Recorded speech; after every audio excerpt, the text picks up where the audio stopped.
आशीष। Mrs Vivek Sharma.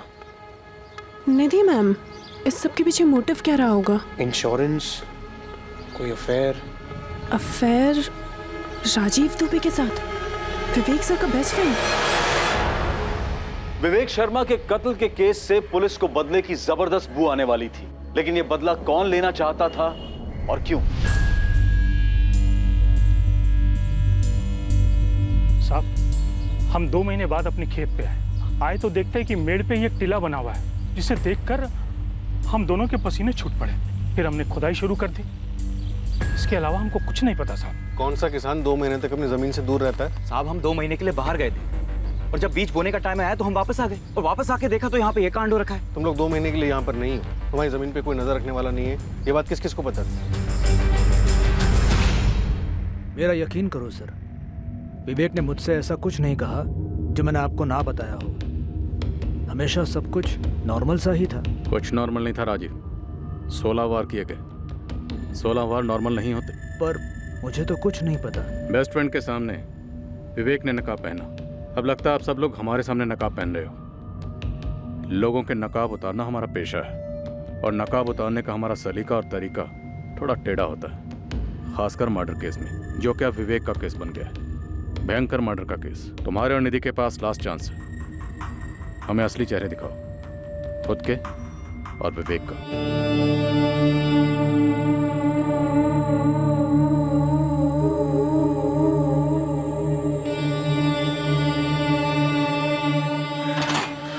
Police ने मुझे पूछताछ के लिए बुलाया है। बुलाया तो मुझे भी है। एनम श्योर रागिनी और काजल को भी बुलाया होगा। मतलब हम चारों से अलग अलग बात कर रहे हैं। हाँ तो करने दो। हम जो जानते हैं, जो अभी तक कहते आए हैं, आगे भी वही कहेंगे। सर, वो 2 किसान भाई मुश्ताक और जावेद, दोनों का कहना है कि उन्हें कोई अंदाजा नहीं है कि उनकी जमीन का इस्तेमाल किसने किया विवेक को दफनाने के लिए। उनके आसपास किसी का विवेक से कोई कनेक्शन? दूर का ही सही। वही तो हैरत की बात है सर। पूरे गांव में क्वेश्चनिंग की, लेकिन किसी ने विवेक का नाम तक नहीं सुना और किसी का इंश्योरेंस या इन्वेस्टमेंट से कोई लेना देना। 99.99% ये इनसाइड जॉब। ये मर्डर किसी अंदर वाले ने किया।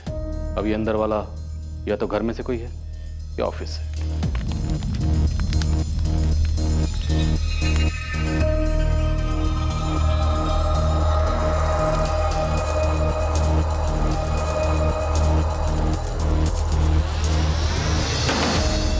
उंगलियां भर किसी पर और कई दिशाओं में उठने जा रही थी। ऐसा लग रहा था कि विवेक के कत्ल के पीछे कई लोग हो सकते हैं, पर क्यों थे? इस सवाल का जवाब एक रहस्यमय धुंध में लिपटा था। गीता और आशीष? मेरा शक पक्का है मैम। पर क्यों? बॉडी लैंग्वेज स्टडी कीजिए दोनों की।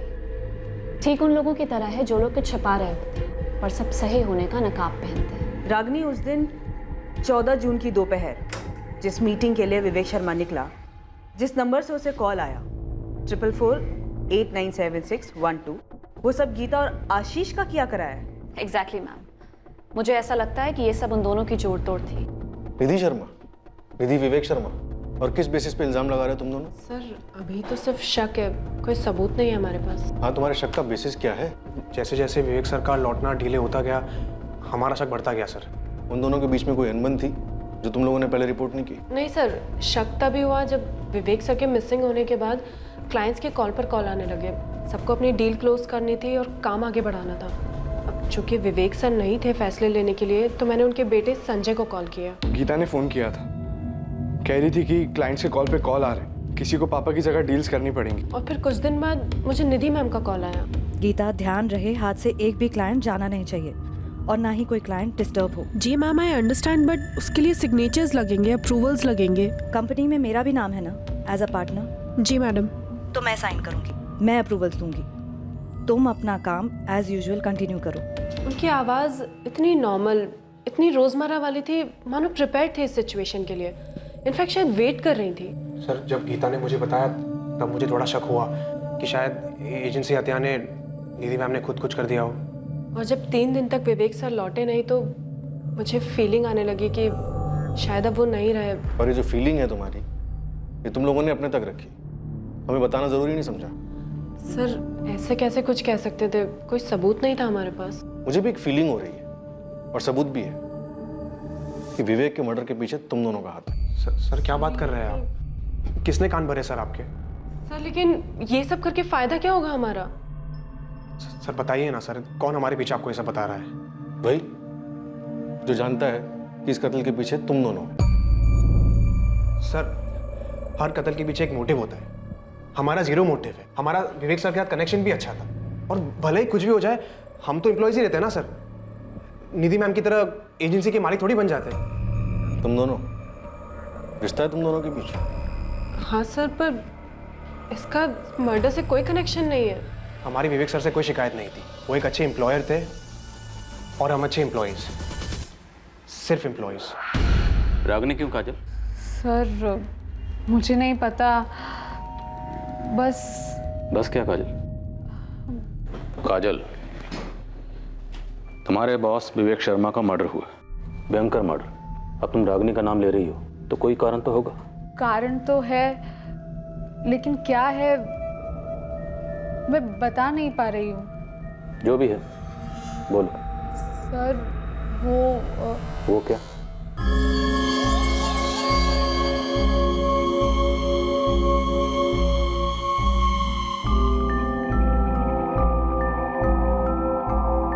सर वो सब जानती है, मर्डर कैसे होता है, क्यों होता है, आप लोग आगे क्या करेंगे सब जानती है वो। कैसे? कहने को तो कहती है कि क्राइम शोज देखकर सब पता चला है, लेकिन मुझे ऐसा लग रहा है कि वो इन्वॉल्व्ड है, इसीलिए वो गीता और आशीष के नाम भी ले रही है। तो तुम्हें लगता है कि वो गीता और आशीष का नाम लेकर खुद का जुर्म छुपा रही है? बॉडी लैंग्वेज ठीक उन लोगों की तरह है जो लोग कुछ छिपा रहे होते हैं पर सब सही होने का नकाब पहनते हैं। सबके सब गेम खेल रहे हैं। रागनी कह रही है गीता आशीष, गीता आशीष कह रहे हैं वाइफ निधि शर्मा, और काजल कह रही है कि रागनी मास्टरमाइंड है। सर वो बच्चों की बर्थडे पार्टी में गेम्स नहीं होते, वो पासिंग पार्सल, म्यूजिकल चेयर्स, ये सब के सब ऐसे ही ड्रामा कर रहे हैं। सबके सब एक दूसरे को संदिग्ध बना रहे हैं, पर किसी का भी क्लियर मोटिव समझ में नहीं आ रहा है। जैसे ही विवेक की बॉडी मिली, मिसिंग से केस मर्डर का बना, सबके इक्वेशन बदल गए। सब ऑर्केस्ट्रा में होता है ना, कंडक्टर का इशारा होते ही पहला इंस्ट्रूमेंट बजाता है, फिर दूसरा, तीसरा, फिर सब मिलके। पर निमिता सवाल ये है कि ऑर्केस्ट्रा कंडक्ट कौन कर रहा है?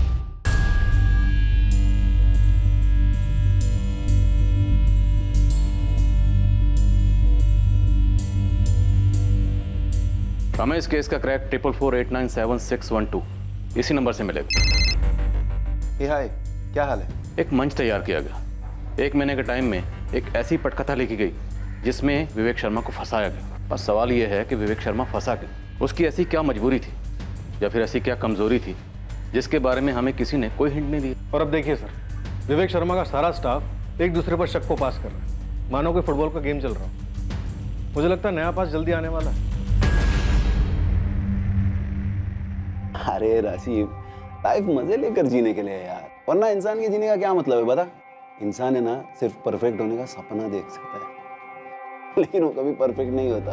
वो सही और गलत दोनों करता है, सही का पलड़ा भारी रहे। जैसे मेरा है दोस्त। इस तरह बातों से जस्टिफाई करने से जो गलत किया है वो सही नहीं बन जाता। तू जानता है तूने कुछ तो गलत किया है। गलत वो होता है जो किसी को हर्ट करे, अगर किसी को कुछ पता ही नहीं तो हर्ट होने का सवाल ही कहाँ उठता है। एक चीज होती है भाई, भरोसा, विश्वास, जो तुझ पर एक नहीं दो लोग करते हैं, निधि और संजय।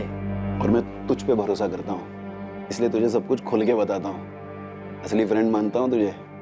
मैं तेरी भाषा में बोलता हूँ, भरोसे का इन्वेस्टमेंट प्लान एक बार फेल हो गया ना तो दुनिया की कोई भी इंश्योरेंस उसे कवर नहीं कर सकती। ये पकड़े जाने का रिस्क मत ले यार, सेफ खेल। पकड़े जाने का रिस्क लिया तो उस रिस्क का डैमेज क्या होगा, कितना होगा, ये तेरी असेसमेंट के बाहर है विवेक। तू क्या, ये अंदाजा कोई नहीं लगा सकता।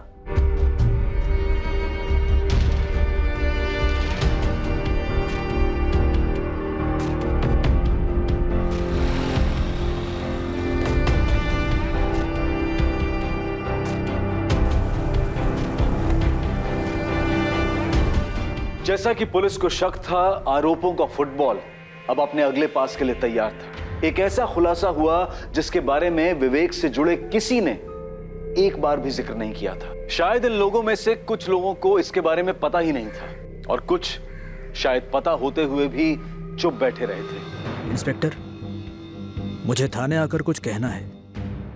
विवेक की एक सीक्रेट थी। वो तो होना ही था। मैं बस इंतजार कर रहा था कि कब कोई सामने आकर इसका खुलासा करेगा। सर, जब वो गायब हुआ तब मुझे ऐसा नहीं लगा था कि उसकी सीक्रेट का उसके गायब होने के साथ कोई कनेक्शन होगा। अब ये केस विवेक के गायब होने का नहीं है, विवेक के मर्डर का है। विवेक अब लौटने वाला नहीं। अब तुम जो भी बोलोगे वो विवेक को दर्द नहीं देगा, बल्कि उसे इंसाफ देगा।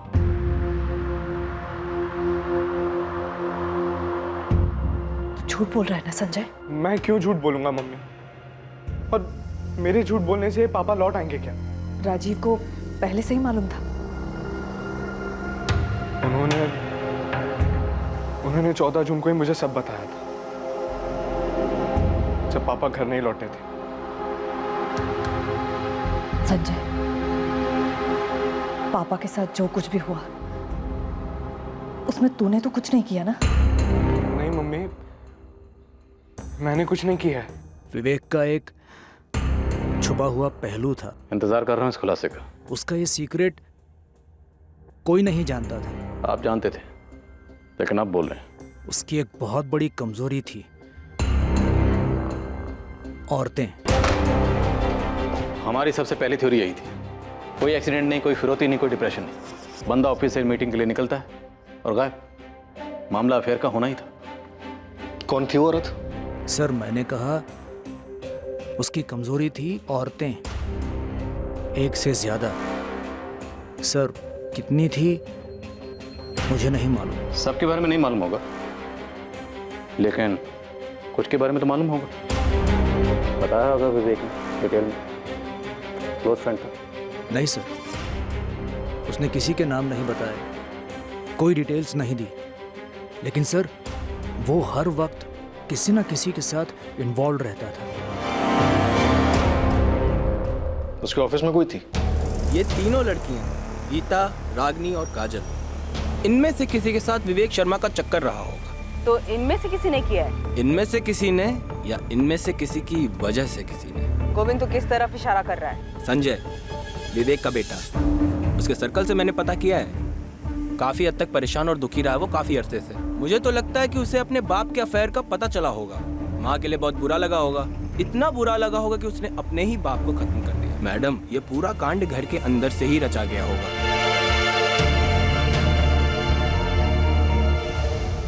राजीव दुबे, पता मुझे क्या लगता है?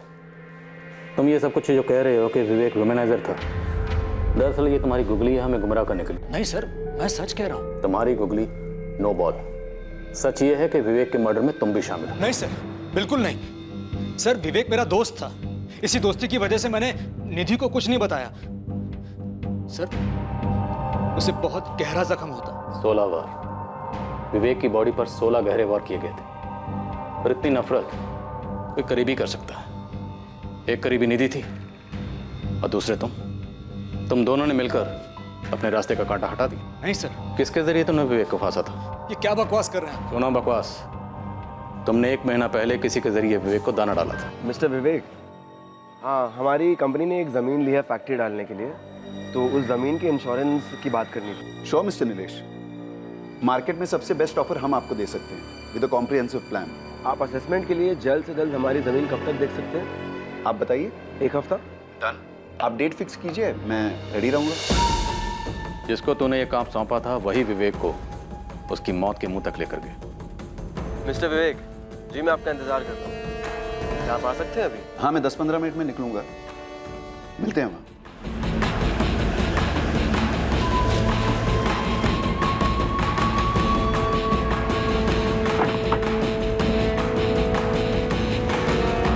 ज़मीन होशंगाबाद में आने के लिए बहुत बहुत शुक्रिया। अरे नो प्रॉब्लम। ऐसा ही हुआ था ना।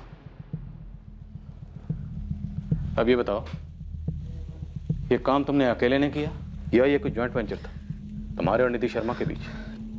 राजीव दुबे, हम इंतजार कर रहे हैं, बोलो। मैंने समझाया था उसे, ये औरतों वाला मामला एक दिन बुरी तरह फंसा देगा। गले में फांसी का फंदा बना जो तूने और निधि शर्मा ने मिलकर उसके गले में डाला था? नहीं सर, बल्कि मैंने तो उसे समझाया था। मैंने उसे नहीं मारा सर, और मुझे पूरा विश्वास है निधि भी ऐसा कुछ नहीं कर सकती सर। क्यों नहीं कर सकती? उसका पति जमाने भर की औरतों के साथ रिश्ते बना रहा था। क्योंकि उसे तो कुछ पता ही नहीं था, और विवेक खुद मुझे ये सब नहीं बताता तो नकाब के पीछे का उसका असली चेहरा आज तक कोई नहीं देख पाता।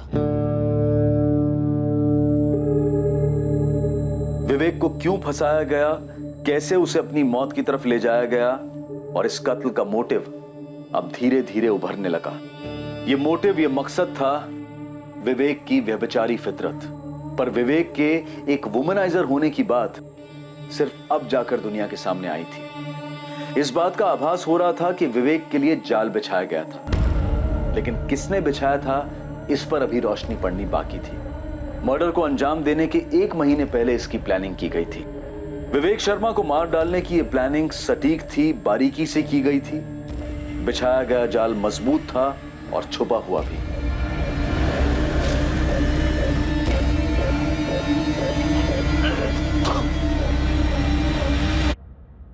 ये गर्लफ्रेंड्स वगैरह के बारे में मुझे तब पता चला जब राजीव अंकल ने मुझे सब बताया। क्या तुम्हें पता था कि तुम्हारी मम्मी और राजीव तुम्हारे पापा को मारने वाले थे? मम्मी को तो पापा के बारे में आज सुबह से पहले पता भी नहीं था। मुझे यकीन नहीं होता। मुझे भी राजीव अंकल की बात पे यकीन नहीं होता सर। मुझे भी यकीन नहीं होता कि मेरे पापा अब नहीं रहे। मुझे नहीं लगता कि कोई ऐसा था जो मेरे पापा का मर्डर करना चाहता था। मुझे नहीं लगता कि मेरे पापा किसी का बुरा करते, जानबूझ के किसी को हर्ट करते सर। और अगर किया भी था तो क्या मेरे पापा को मारना जरूरी था सर? किसने किया सर? मुझे जानना है कि मेरे पापा के साथ ऐसा किसने किया। कौन थी वो लड़की? क्या नाम है उसका? कोई एक लड़की नहीं थी। मेरा शक है ऑफिस में से कोई है। गीता, रागिनी, काजल, या उससे पहले भी कोई और? मुझे पता होता तो मैं बताता ना। राजीव, तुम्हें पहले से पता था कि उसका अफेयर चल रहा है, लेकिन तुमने मुझे नहीं बताया। मैं कैसे बताता? मुझ पे भरोसा करके उसने मुझे बताया। मैं तुमसे कहता तो तुम दोनों की शादी टूट जाती। अभी भी तो टूटी ना राजीव, अब तो सब टूट गया। मैंने कितनी बार समझाने की कोशिश की, वो मानता ही नहीं था। क्यों? क्या कहता था?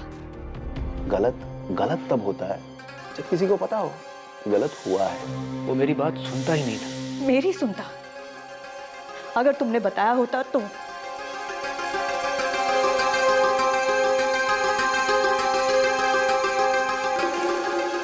वो उन लड़कियों के साथ सिर्फ सोता था कि किसी से प्यार भी करता था? मुझे नहीं लगता वो किसी से प्यार करता था। मेरे बारे में कभी बात करता था प्यार से?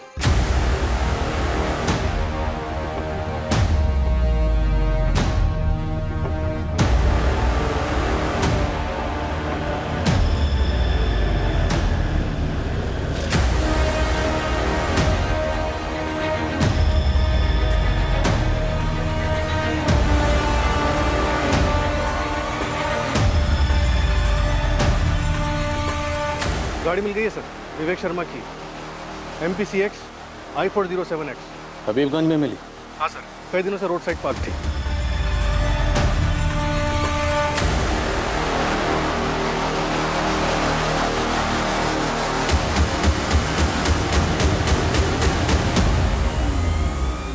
कमल, कत्ल हुआ उबैदुल्लागंज में और दफनाया गया होशंगाबाद में, और विवेक की गाड़ी को ठिकाने लगाया गया हबीबगंज में। शातिर प्लानिंग, और इसका सीधा सीधा ताल्लुक विवेक के बेशुमार अफेयर के साथ है। और मुझे लगता है इनमें से कोई एक अफेयर ऑफिस में से किसी के साथ था। और ये तीनों, रागिनी, काजल और गीता, आपस में बॉल पास करते, किसी पे शक टिकने नहीं दिया। सब तोड़ते हैं तीनों को।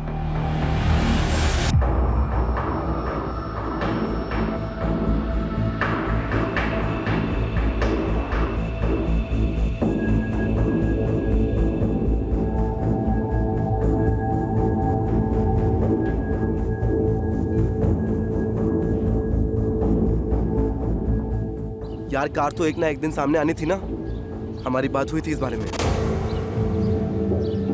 एक पूरी की पूरी गाड़ी को तुम ऐसे ही गायब नहीं कर सकते हो, ठीक है? लेकिन लाश मिलने की बात नहीं हुई थी, समझा करो यार, सब बिखर रहा है। देखो इस बारे में भी हमारी बात हो चुकी थी। मैंने पहले ही काफी बार कहा था कि ये सारी की सारी बातें एक न एक दिन सामने जरूर आएंगी।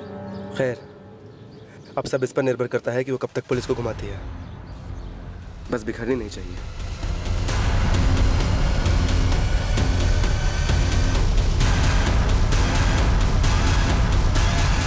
मैं कबूल करती हूँ, विवेक सर और मेरा अफेयर था। गीता, और कोई चॉइस है भी नहीं तुम्हारे पास। लेकिन वो 3 साल पहले था। सर को एंजॉय करना था और मुझे भी अपनी जॉब में आगे बढ़ना था। और वो छोड़ना नहीं चाहता था, अभी एंजॉय करना चाह रहा था। मैंने कहा ना, ये 3 साल पहले का अफेयर था। अभी मैं और आशीष साथ हैं और हम सीरियस हैं। विवेक सर के साथ जो कुछ भी था वो 3 साल पहले ही ख़त्म हो गया। अगर ख़त्म हुआ होता तो तुम हमें बताती। मैडम, मुझे किसी भी तरह की कॉम्प्लिकेशन नहीं चाहिए थी, बस इसीलिए नहीं बताया। नोट कर लो तुम, यही बात रागिनी बोलने वाली है। मुझे मालूम था गीता का अफेयर था विवेक सर के साथ, इसलिए मैंने कहा था कि उसने और आशीष ने मिलकर कोई प्लानिंग की।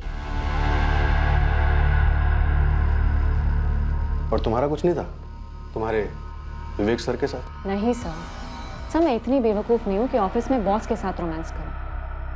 हाँ, पर उन्होंने ट्राई जरूर किया था। रागिनी,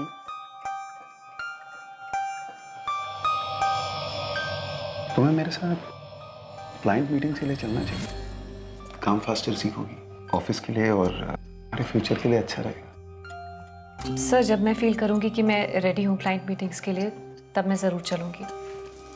एक क्लाइंट के साथ लंच मीटिंग है आज। Thank you sir, but no sir, मैं इस वक्त कंफर्टेबल फील नहीं कर रही हूँ, प्लीज़। गीता या काजल ने मुझसे डायरेक्टली कभी कुछ नहीं बोला, लेकिन मुझे पता था होटल में लंच मीटिंग का क्या मतलब होता है। वैसे काफ़ी स्मार्ट हूँ मैं सर। उतनी भी नहीं, क्योंकि तुम्हें लगा तुम्हारा प्लान कभी पकड़ा ही नहीं जाएगा। मालूम है मुझे, आप मुझे प्रेशराइज करके मुझसे कुछ निकलवाने के चक्कर में हैं। आप पुलिस वालों की स्टैंडर्ड प्रैक्टिस है ये, आई नो। लेकिन सर, इस वक्त आप मेरे साथ डेड एंड पर हो, मुझसे कुछ नहीं मिलेगा। फिर किससे मिलेगा? गीता या काजल? मुकेश चंद याद है आपको? उसने कौन सा नंबर यूज किया था? वो है कातिल? सर, मैंने अपनी खुद की इन्वेस्टिगेशन की है और मेरी रीडिंग के हिसाब से मुकेश चंद के डिटेल्स यूज हुए हैं। फर्जी सिम बनाया गया है। वो तो सिर्फ बलि का बकरा था। सॉरी, मैंने तुम्हें अंडर एस्टिमेट किया। तुम काफी स्मार्ट हो। फिर तुम्हारी इन्वेस्टिगेशन से ये तो जरूर पता चला होगा कि वो फर्जी सिम कार्ड किसने बनाया था। मेरी झूठी तारीफ झूठी आवाज में कर रहे हो सर। रागिनी, उस आदमी का नाम दो। दे तो दूंगी, पर आप यकीन नहीं कर पाओगे। यकीन करना ना करना वो हम पे छोड़ दो, तुम बस नाम दो। सर, आप ये क्या कह रहे, मेरी कुछ समझ में नहीं आ रहा है। विवेक ने क्या तोड़ा? दिल, वादा या भरोसा? क्या गलत किया था विवेक ने तुम्हारे साथ? ये कैसा सवाल है सर? मैं उनकी एम्प्लॉय थी, वो मेरे बॉस थे और मैं बहुत मेहनत करती थी सर, बस इतना ही है। तो फिर किसके साथ गलत किया ऑफिस में? अफेयर करके किसे छोड़ दिया? सर, मुझे कैसे पता होगा? मैं अपने काम से काम रखती थी। काजल चौहान ने विवेक सर को मारने का प्लान बनाया था। पहले तुम गीता आशीष कह रही थी। सर, गीता आशीष गलत कैलकुलेशंस थे। गलत कैलकुलेशन क्यों कहोगी? सर, मैं गलत संभावना पकड़ के चल रही थी। होती है गलती 2 और 2 4 में, पर एक काजल के साथ कोई गलती नहीं हो सकती सर। मैंने काफी क्लोजली ऑब्जर्व किया है उसे सर। और क्या कैलकुलेशन की? सर, हमारे क्लाइंट हैं पूजा अपैरल्स। काजल उनका अकाउंट हैंडल करती है। जानते हैं, आगे? पूजा अपैरल से हैं आदित्य सिंह। आदित्य सिंह का क्या कनेक्शन है विवेक के मर्डर से? उन दोनों का अफेयर चल रहा है सर। तुम फिर गेम खेल रही हो खुद को बचाने के लिए? सर, मैं कोई गेम नहीं खेल रही, और जब मैंने कुछ किया ही नहीं तो खुद को क्यों बचाऊं? सर, मैं आपकी सिर्फ हेल्प कर रही हूँ। जब आपका खबरी मेरा पीछा कर रहा था, तब मैं इस काजल को फॉलो कर रही थी।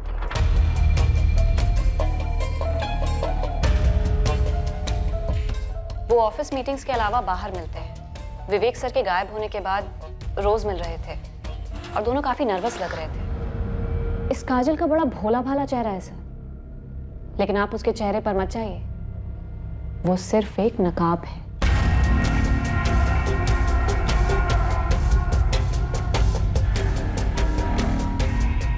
उस नकाब के पीछे एक चालाक प्लेयर छिपे हुए। कैसी प्लेयर?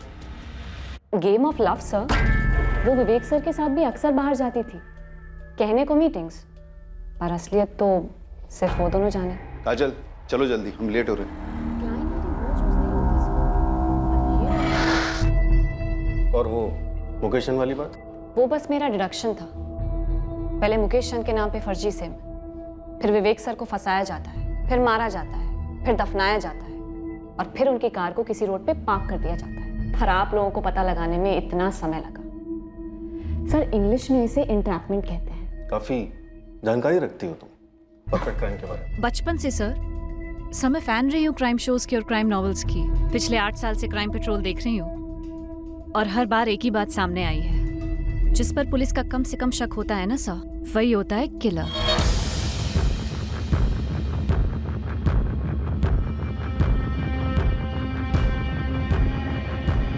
अभी भी संदिग्धों का फुटबॉल पास चल रहा है, लेकिन कोई गोल नजर नहीं आ रहा। और ये गोल जरूर किसी ऑफिस वाले ने स्कोर किया है।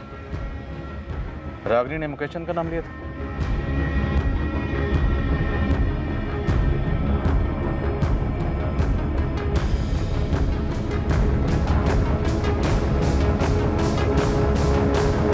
वो तो ऑफिस में सबका नाम लेती रहती है, गोल गोल बातें करती है। अजीब कैरेक्टर है उसका। यस सर, मुझे भी थोड़ी ऑफ लगती है वो। राजीव दुबे, अगर राजीव दुबे ने ये औरतों वाली बात का खुलासा शुरुआत में किया होता तो हमारी थ्योरी क्या बनती?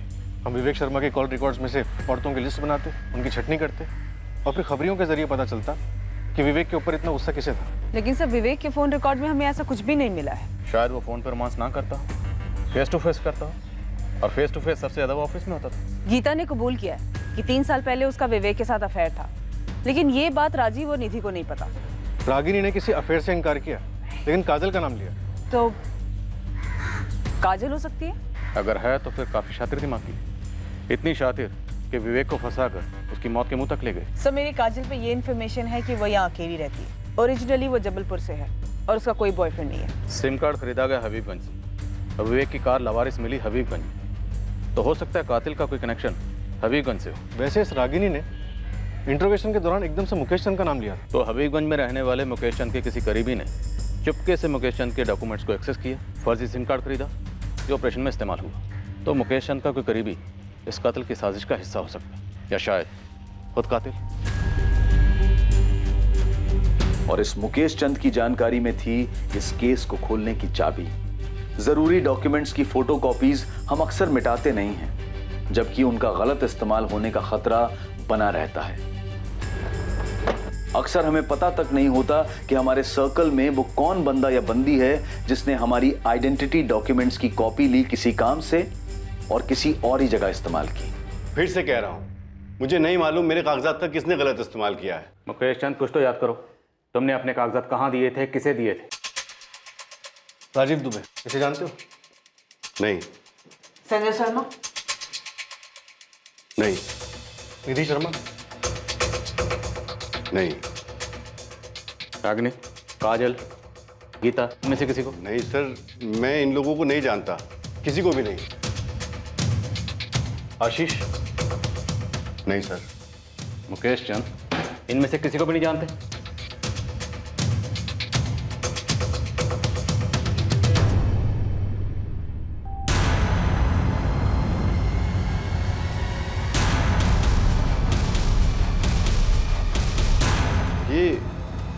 ये तो आदित्य है सर, मेरा पड़ोसी है। इसने?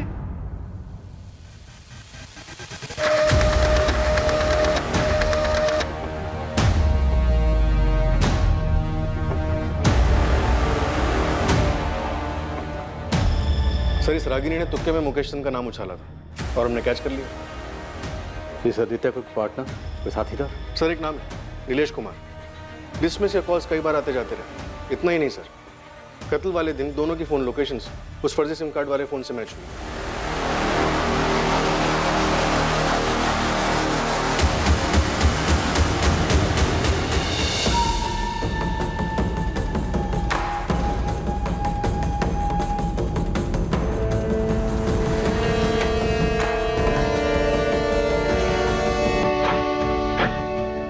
थैंक यू विवेक।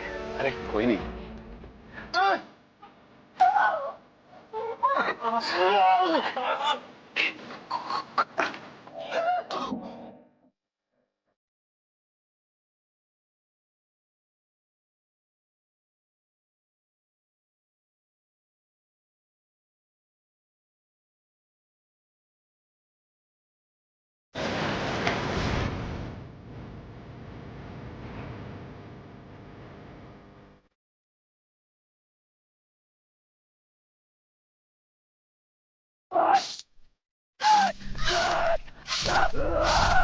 आदित्य बस कर आदित्य बस कर, आदित्य बस कर, दफनाना भी है।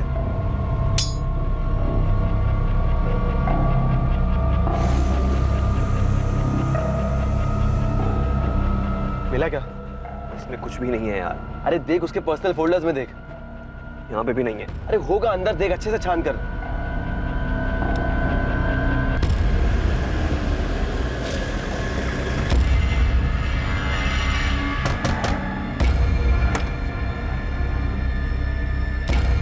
नीलेश कुमार, आदित्य तुम्हारा दोस्त है ना? जी।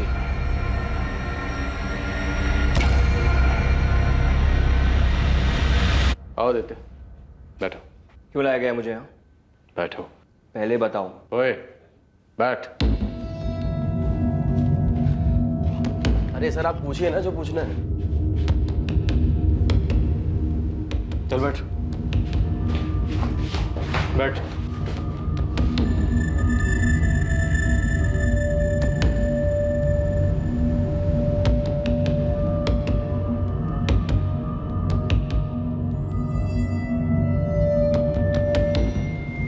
मिस काजल चौहान, आदित्य और नीलेश को धर लिया हमने। काजल? काजल ने करवाया? आई ऑलमोस्ट न्यू इट कि ये सब काजल ने किया है। लेकिन ये सब कब कैसे हो गया? रागिनी तुम और क्या जानती हो सबके बारे में? मैं और कुछ नहीं जानती, बस मैंने गेस किया था कि ये सब शायद आदित्य और काजल ने किया होगा। काजल? अभी कुछ कंफर्म नहीं है, पुलिस पूछताछ कर रही है। काजल के बॉयफ्रेंड आदित्य और उसके साथ एक और बंदे को अरेस्ट किया है, कोई नीलेश है। काजल, आदित्य, नीलेश, तुम लोगों के खिलाफ हमारे पास बहुत कुछ है, पर तुम लोगों के पास वक्त बहुत कम है, इसलिए जितनी जल्दी बोलोगे तुम लोगों के लिए उतना बेहतर होगा। विवेक शर्मा को तुम लोगों ने क्यों मार डाला? सर वो आदित्य मेरा दोस्त है, मैं बस इसकी हेल्प कर रहा था। मर्डर में और कोई तरीका नहीं है क्या? जब तक विवेक जिंदा है मैं काजल को शादी के लिए नहीं मना पाऊंगा यार। लेकिन यार विवेक को मार देने से अच्छा और आसान उसे छोड़ देना है। और काजल उससे ब्रेकअप क्यों नहीं कर रही है? अरे वो उसे नहीं जाने दे रहा है यार। अबे यार शादीशुदा आदमी है, 19-20 साल का बेटा है उसका। बोलना काजल को धमकी देने के लिए कि वाइफ और बेटे को सब बता दूंगी। अरे नहीं यार, ऐसे नहीं हो सकता। वो डरती है, उसे डर है कि विवेक उसे बर्बाद कर देगा। तुम उसे छोड़ क्यों नहीं देती हो? मैं हमेशा तुम्हें खुश रखूंगा, आई प्रॉमिस। नहीं आदि, मैं चाहती हूँ अभी ये नहीं कर सकती। This is not possible. तुम पूरी तरीके से उसकी मुट्ठी में क्यों हो काजल? वाई? क्योंकि वो है ऐसा, खतरनाक है वो। सबके सामने एक चेहरा है और पीछे कुछ और। मैं जब उससे पहली बार मिली थी मुझे उसका ये चेहरा दिखा ही नहीं, सिर्फ ये गुडी गुडी मास्क। मेरे पेरेंट्स बीमार हैं, मेरे साथ रहते हैं, उनकी देखभाल में काफ़ी खर्चे थे। मेरे लिए वो जॉब दुनिया की सबसे इम्पोर्टेंट चीज़ थी। और विवेक मुझे सब कुछ ऑफर कर रहा था, सब कुछ।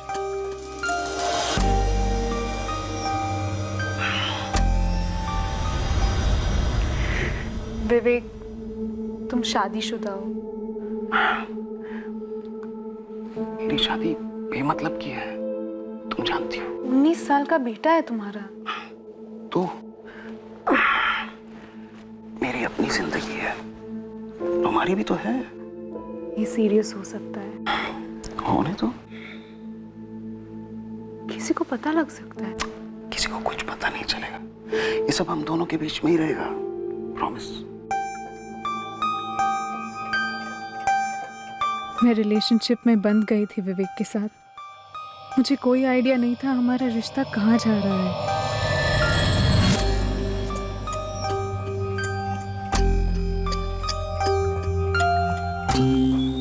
या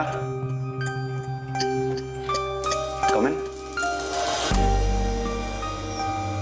हम आए दिन सेक्स के लिए मिलते हैं और वो मेरी काफ़ी अच्छी तरीके से हेल्प कर रहा था। प्रमोशंस, इंक्रीमेंट्स, बोनस, ऊपर से गिफ्ट्स।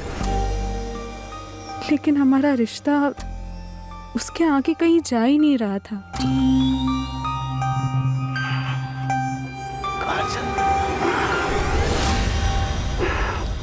विवेक, मुझसे शादी करोगे? तुम जानती हो मैं शादीशुदा हूँ। मैं ये भी जानती हूँ कि इस बेड पर 3 साल पहले मैं नहीं, गीता हुआ करती थी। इस रिश्ते के बनने से पहले हमारी क्लियर कट बात हुई थी। मैंने कहा था सीरियस हो सकता है और तुमने कहा था होने दो। विवेक, अब मैं हूँ सीरियस तुम्हारे साथ। मैं तुम्हारे साथ पूरी लाइफ शेयर करना चाहती हूँ, सिर्फ 1 घंटे के लिए नहीं। सिर्फ ये 6 बाय 6 का बेड शेयर करना नहीं चाहती। मैं पूरा घर, पूरी जिंदगी शेयर करना चाहती हूँ। ये कभी नहीं होगा। तो आज तक इस कमरे में जो होता आया है वो भी अब कभी नहीं होगा। क्यों? कोई और है तुम्हारी लाइफ में? हो सकता है, नहीं भी हो सकता है, लेकिन एक चीज क्लियर है, मैं ऐसे कंटिन्यू करना नहीं चाहती। जहां हमारे रिश्ते की बाउंड्री है 6 बाय 6 का बेड है और कुछ नहीं। कौन है वो? कौन है तुम्हारी लाइफ में? वो तुम्हें ब्लैकमेल कर रहा है और तुम उसके हाथों की कठपुतली बने जा रही हो। मैं ऑलरेडी कठपुतली हूँ आदित्य, और वो छोड़ने के लिए तैयार ही नहीं है। तुम किसी और से प्यार करने लगी हो, ब्रेकअप चाहती हो? हाँ। तुम्हें याद है वो वीडियोस जो हम बनाते थे होटल रूम में? सेक्स वाले वीडियोस? वो ब्लैकमेल, धमकी दे रहे हो मुझे विवेक? ना ना ना ना, रियलिटी। तुम मुझे छोड़कर जाने की सोचना भी मत काजल। तुम जहां भी जाओगी ना, मैं तुम्हें ढूंढ निकालूंगा और बर्बाद कर दूंगा।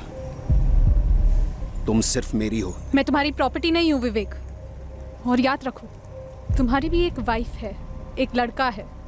अगर तुम मुझे बर्बाद कर सकते हो तो मैं भी तुम्हें बर्बाद कर सकती हूँ। बर्बाद? मुझे? तुम्हें वाकई लगता है मुझे बर्बाद किया जा सकता है? चलो बताओ कैसे किया जाएगा? अरे प्लान बताओ, कम ऑन। मैं कभी सोचती सीधे मिसेस शर्मा को मिलकर सब बता दूं, फिर सोचती नहीं कॉल करती हूँ। 1-2 बारी मुझे लगा कि मैं पुलिस में जाकर सब कुछ सच बता दूं, लेकिन ऐसा नहीं कर पाई। तुम मेरी वाइफ को बोलोगी हम दोनों के बारे में? वो एक पिद्दी सी लड़की के लिए अपनी शादी नहीं तोड़ेगी। स्मार्ट है वैसे वो। तुम अगर पुलिस के पास गई ना, मैं उन्हें खरीद लूंगा। अब तुम्हें स्मार्टली सोचना है कि अगर मैंने वो वीडियोस वायरल किए, मेरा चेहरा तो ब्लर होगा, तुम्हारा, सिर्फ तुम्हारा चेहरा दिखेगा करोड़ों लोगों को और दुनिया के हर कोने में। और तुम्हारा वो जो भी है ना, वो भी तो देखेगा। तुमने उसको वीडियोस बनाने ही क्यों दिए? मुझे थोड़ी पता था कि एक दिन मुझे वो ब्लैकमेल करेगा। उसके पास से वीडियोस वापस लेने का सिर्फ एक ही तरीका है, मार डालो साले को, खत्म कर दो उसे। उसके बाद हम शादी कर लेंगे, एक नए सिरे से अपनी जिंदगी शुरू करेंगे। अब बोल, उसको मारने के अलावा हम दोनों के पास और कोई चॉइस है? कोई प्लान बनाया है?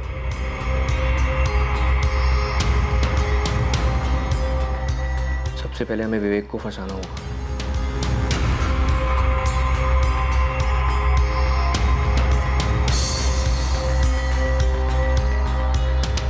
उसे एक बहुत अच्छे बिजनेस प्रपोजल के साथ ललचाना होगा, और वो काम करोगे तुम।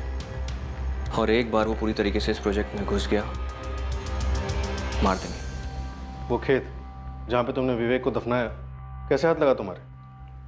सर वो मैंने दिलवाया था। विवेक के मोबाइल पर वो वीडियोस मिले तुम लोगों को?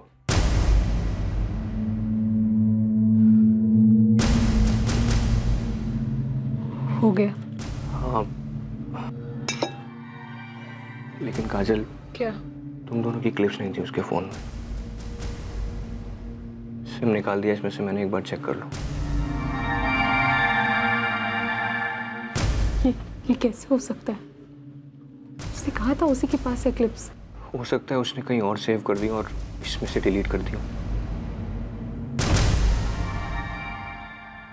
उस दिन से टेंशन में हूँ कि मर्डर के अलावा ये क्लिप्स कहीं लीक हुए तो। काजल, तुम्हें विवेक की पत्नी से बात करनी चाहिए थी या फिर पुलिस की मदद लेनी चाहिए थी। समझदारी से तर्क पे तर्क नहीं कर पाई उस समय में, और उसने भी तो इतना बड़ा रिस्क लिया था। शादीशुदा होने के बावजूद मुझे ब्लैकमेल कर रहा था।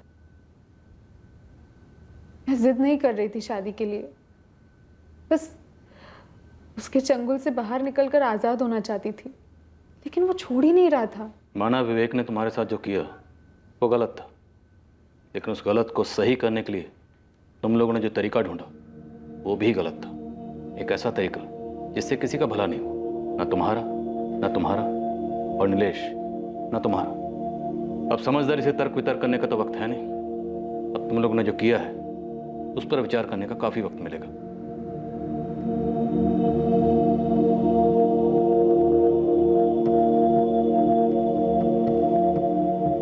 आदित्य सिंह, नीलेश कुमार और काजल चौहान पर आईपीसी की धारा 302 के तहत कत्ल के लिए और धारा 34 के तहत कॉमन इंटेंशन के चार्जेस लगाए गए हैं। विवेक की पत्नी यकीन ही नहीं कर पा रही है कि उसके पति का एक ऐसा चेहरा भी था जिसकी झलक तक उसे कभी नहीं दिखी। जहां निधि का रोना यह है कि काजल को उससे मिलकर सारा खुलासा कर देना चाहिए था, वहीं काजल भी दिल ही दिल में इसी बात को लेकर रो रही है। चाइनीज फिलोसोफर कन्फ्यूशियस कह गए थे कि इंतकाम के रास्ते पर निकलने से पहले 2 कब्रें खोद लेना, एक खुद के लिए भी। लगभग हर जुर्म जो रोशनी में आता है उन सभी में एक बात कॉमन होती है, और वो है कि आरोपियों की समझदारी से तर्क वितर्क करने की बुद्धि बंद पड़ जाती है और परिणामों के बारे में सोचे बिना वो जुर्म के दलदल में कूद पड़ते हैं। उन्हें ख्याल ही नहीं आता कि उनकी वजह से न जाने और कितनी जिंदगियां बर्बाद हो सकती हैं। जिन जिन केसेस में साधारण लोग शामिल होते हैं उनमें एक बात तो साफ नजर आती है कि उस जुर्म को करने से पहले उनके पास विकल्प था। जिस जुर्म को उन्होंने अंजाम दिया उसे आसानी से नहीं, चाहे मुश्किल से ही सही, पर रोका तो जरूर जा सकता था। हम सबको ये याद रखना चाहिए कि हालात चाहे कैसे भी हों, पर ये ना सोचें कि तर्क वितर्क की सोच, कॉमन सेंस की सोच, इंसानियत की सोच कभी बेकार जाएगी। कोई भी हालात हम पर इतने हावी नहीं होने चाहिए। हमें सतर्क रहना होगा और किसी भी सूरत में हमें दिमागी शांति की लकीर पार नहीं करनी चाहिए। अब मैं अनूप सोनी आपसे विदा लेता हूं, फिर मुलाकात होगी एक और नए केस के साथ। और याद रखें, क्राइम और आपके बीच में सिर्फ इतना फर्क है कि आप कितने सतर्क हैं। सतर्क रहें, सुरक्षित रहें। जय हिंद।